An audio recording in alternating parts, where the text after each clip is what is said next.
ఒక పాటని మనం పొద్దున మనం వీధిని కళ్ళతో చూసి పోతాం గదా! ఆ విధంగా ఒక తెలియని వీధిలో కళ్ళకు గంతలు కట్టి తీసుకెళ్లారు. తెలియని ప్రదేశానికి తీసుకెళ్తే మనం కళ్ళతో చూసినట్టు ఆడ వ్యవహరించాలనుకో. ఎలా వ్యవహరిస్తామో వ్యవహరించలేం గదా! ఒక పాట అలా పాడాలి అంటారు గదా! ఓకే. అయితే మనం పాడే పాట ఎట్లుంటదంటే కళ్ళు తెరుచుకొని మన వీధిలో తిరగడం లాంటిది. కానీ వాళ్ళు పాడే పాట ఎలా ఉంటుందంటే కళ్ళకు గంతలు కట్టి ఓ తెలియని ప్రదేశానికి తీసుకెళ్లారు.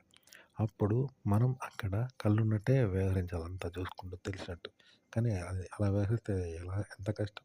కానీ అలా వ్యవహరిస్తే ఎలా ఉంటుందో అలా పాట పాడాలి అంటారు.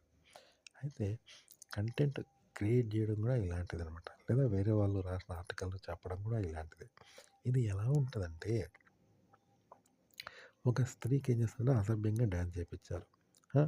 అసభ్యమైన నృత్యం చేస్తే జనమంతా కేరింతలు కొట్టారు. పేరొచ్చింది. కానీ ఆమెకు కళ్ళు లేవు. ఆమె ఏం చేస్తుందో ఆమెకు తెలియదు. కేవలం చెప్తే చేసింది. అలా ఉంటది.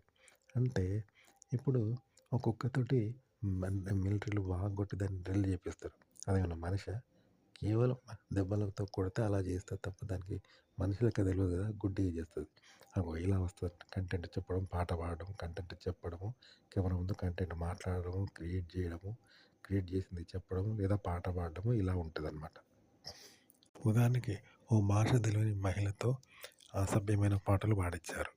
డబుల్ మీనింగ్ పాటలు పాడించారనుకుందాం. ఆమెకేం తెలుసు పాడింది. కానీ జనం ఏమనుకుంటారు ఆమె పాడింది అనుకుంటారు కదా! కానీ ఆమెకు ఆ బాధ్యురాలు కదా! అలా అనమాట. మనం కూడా అంతే. ఆ పాట పాడడము, కంటెంట్ క్రియేట్ చేయడము, కెమెరా చెప్పడం ఇలాగే ఉంటదనమాట. ఇలా అయితేనే చెప్పగలుగుతాం. ఉదాహరణకి మన తెలుగులో ఎవరో హిందీ వాళ్ళని పాడిపిస్తారు. మలయాళం సంగీతం పాటలు పాడేటోళ్ళని పాడిపిస్తారు. మనకి తెలుగు రాదు. అయినా తెలుగు పాటలు పాడతాడు. ఎలా పాడతాడు అంటే ధ్వని అనుకరణ. ధ్వని అనుకరణ అంటే ఒక శబ్దానికి భాష ఉంటదా? రకరకాల శబ్దాలు ఉంటాయి కదా! ఫ్రూట్ శబ్దము, సౌండ్స్ ఉంటాయి కదా! వస్తువుల శబ్దాలు. వాటికి భాష ఉంటదా? ఉండదు. ఇగో అట్లా మన తెలుగుది పాడతాడు. అంతే తప్ప వాడు భావంతోటి, ఆలోచనతోటి రీజనబుల్‌గా మాట్లాడడు. ఇప్పుడు మనం భాష మాట్లాడతాం చూడు. అలా పాడడు వాడు పాటను. ఒక శబ్దాన్ని అనుకరించినట్టు గుడ్డిగా అనుకరిస్తాడు. రాగాన్ని మరియు శబ్దాన్ని, పాటను అలా అనుకరిస్తున్నట్టు. పదాలను అన్నీ అట్లనే అనుకరిస్తాడు. ఇగో ఇదన్నమాట. ఈ విధంగా అన్నట్టు. మీరు ఒక కంటెంట్ గానీ, ఒక పాట గానీ ఎలా పాడాలి అంటే చెప్పాను కదా! కళ్ళు తెరిచి మనం ఎలా అయితే చూస్తామో అదేవిధంగా కళ్ళు మూసుకొని మళ్ళీ చేయాలంటే చెయ్యం. కాబట్టి ఎట్లా చేస్తాం? గుడ్డిగా చేయాలంటే. ఇప్పుడు ఒక కుక్క ఉన్నది. అది మనలాగా మార్జిన్ చేపిస్తారు. మనుషులు ఎలా అయితే సౌత్, లెఫ్ట్, రైట్, స్టాండప్, స్టంటీస్, అటెన్షన్ ఇట్లా చేస్తారు చూసినావా?